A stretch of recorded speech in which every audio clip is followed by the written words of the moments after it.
Halo teman-teman, pada kesempatan kali ini saya akan menjelaskan tentang sinkronisasi dan deadlock. Perkenalkan, saya Theodor Fredrik Sandiagung Wacana Satria Utama, NIM 67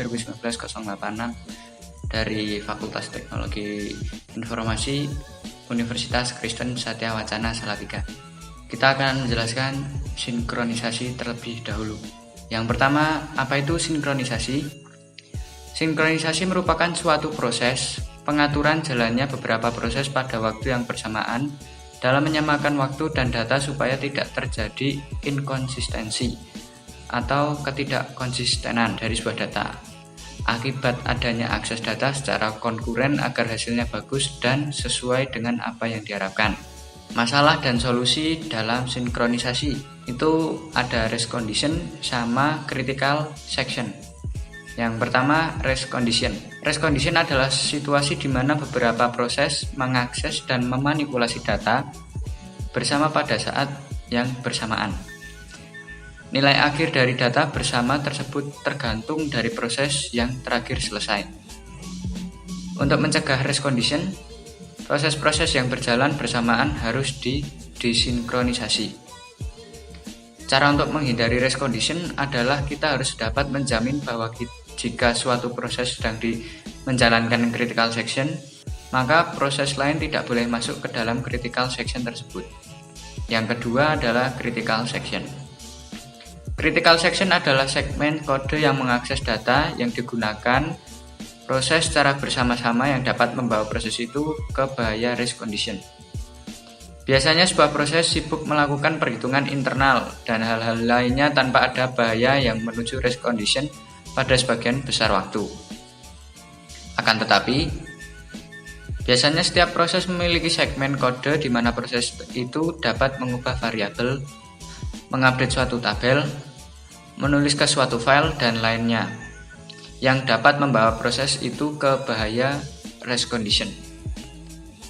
Lalu kita ke syarat solusi critical section. Yang pertama ada mutual exclusion. Lalu ada progress, yang terakhir itu ada bounded waiting atau waktu tunggu. Mutual exclusion merupakan sebuah jalan yang menjamin jika sebuah proses sedang menggunakan variabel atau berkas yang digunakan bersama-sama, proses lain akan dikeluarkan dari pekerjaan yang sama. Lalu ada progress.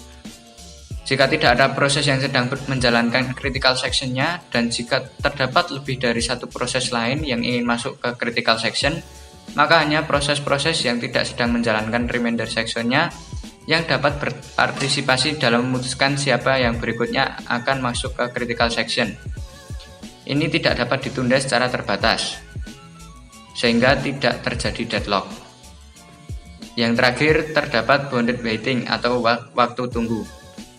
Jika seandainya ada proses yang sedang menjalankan critical section, maka terdapat batasan waktu berapa lama suatu proses lain harus menunggu giliran untuk mengakses critical section. Tidak mengalami starvation, yaitu proses seolah-olah berhenti menunggu request akses ke critical section diperbolehkan. Lalu ada semaphore. Semaphore adalah pendekatan yang diajukan oleh Dijkstra dengan prinsip bahwa dua proses atau lebih dapat bekerja sama dengan menggunakan penanda-penanda sederhana. Semaphore mempunyai dua sifat, yaitu semaphore dapat diinisialisasi dengan nilai non-negatif dan juga terdapat dua operasi terhadap semaphore, yaitu down and up. Lalu lanjut kepada problem klasik pada sinkronisasi. Itu ada tiga. Ada problem bounded buffer, ada problem reads and writer, ada problem Denning philosophers. Lalu lanjut ke monitor dalam sinkronisasi. Solusi sinkronisasi ini dikemukakan oleh Hoare pada tahun 1974. Monitor ini adalah kumpulan prosedur, variabel, dan struktur data di suatu modul atau paket khusus. Proses dapat memanggil prosedur-prosedur kapanpun diinginkan. Tetapi proses tak dapat mengakses struktur data internal dalam monitor secara langsung.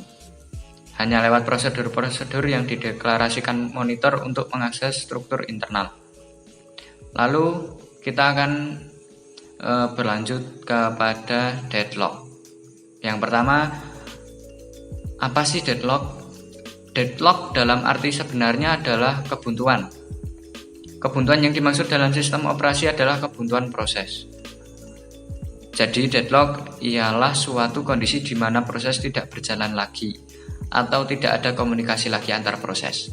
Kita lanjut ke faktor penyebab terjadinya deadlock. Itu ada 4. Ada mutual exclusion, ada hold and wait, no preemption, dan juga circular wait. Lalu penanganan deadlock sendiri ada pengabaian, yaitu mengabaikan deadlock terjadi atau pura-pura tidak mengetahui terjadinya deadlock. Lalu ada pencegahan, merupakan solusi yang bersih dipandang dari sudut tercegahnya deadlock. Tetapi pencegahan akan mengakibatkan kinerja utilisasi sumber daya yang buruk. Lalu ada penghindaran. Metode ini memeriksa dampak pemberian akses pada suatu proses. Jika pemberian akses tidak mungkin menuju pada deadlock, maka sumber daya akan diberikan pada proses yang meminta. Jika tidak aman, proses yang meminta akan disuspend sampai suatu waktu permintaannya aman untuk diberikan. Kondisi ini terjadi ketika setelah sumber daya yang sebelumnya dipegang oleh proses lain telah dilepaskan. Lalu ada pendeteksian dan pemulihan deadlock. Metode dengan cara menentukan apakah deadlock sedang terjadi serta proses-proses dan sumber daya yang terlibat dalam deadlock tersebut. Setelah kondisi deadlock dapat dideteksi, maka langkah-langkah pemulihan dari kondisi deadlock dapat segera dilakukan. Lalu untuk pencegahan deadlock sendiri ada mencegah mutual exclusion, mencegah hold and wait, mencegah no preemption, dan mencegah circular waiting. Nah, untuk mencegah mutual exclusion ini tidak dapat dihindari. Hal ini dikarenakan tidak ada sumber daya yang dapat digunakan bersama-sama. Jadi sistem harus membawa sumber daya yang tidak dapat digunakan secara bersama-sama. Jadi harus membawa resource yang benar-benar independen dan harus sendiri, tidak boleh share usage-nya. Lalu mencegah hold and wait. Untuk mencegah hold and wait, sistem harus menjamin bila suatu proses meminta sumber daya, maka proses tersebut tidak sedang memegang sumber daya lain. Jadi dia harus nunggu dulu untuk memakai resource tersebut. Yang ketiga ada mencegah no preemption. Peniadaan non preemption mencegah proses-proses lain harus menunggu. Seluruh proses menjadi preemption, maka tidak ada tunggu menunggu atau tidak ada waiting list. Lalu yang terakhir mencegah kondisi menunggu sirkular atau kondisi circular wait. Proses dapat meminta kapanpun saat proses itu membutuhkan atau menginginkan. Tapi permintaan harus dibuat terurut secara numerik. Setiap proses yang membutuhkan sumber daya dan memintanya, maka nomor urut akan dinaikkan. Cara ini tidak akan menimbulkan siklus. Masalah yang timbul adalah tidak ada cara pengurutan nomor sumber daya yang memuaskan untuk semua pihak.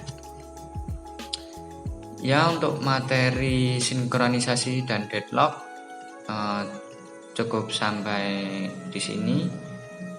Saya mengucapkan terima kasih jika Anda dapat menonton sampai sini. Saya Theodor Fredrik Sandiagung Wacana Satria Utama. Saya mengucapkan terima kasih banyak.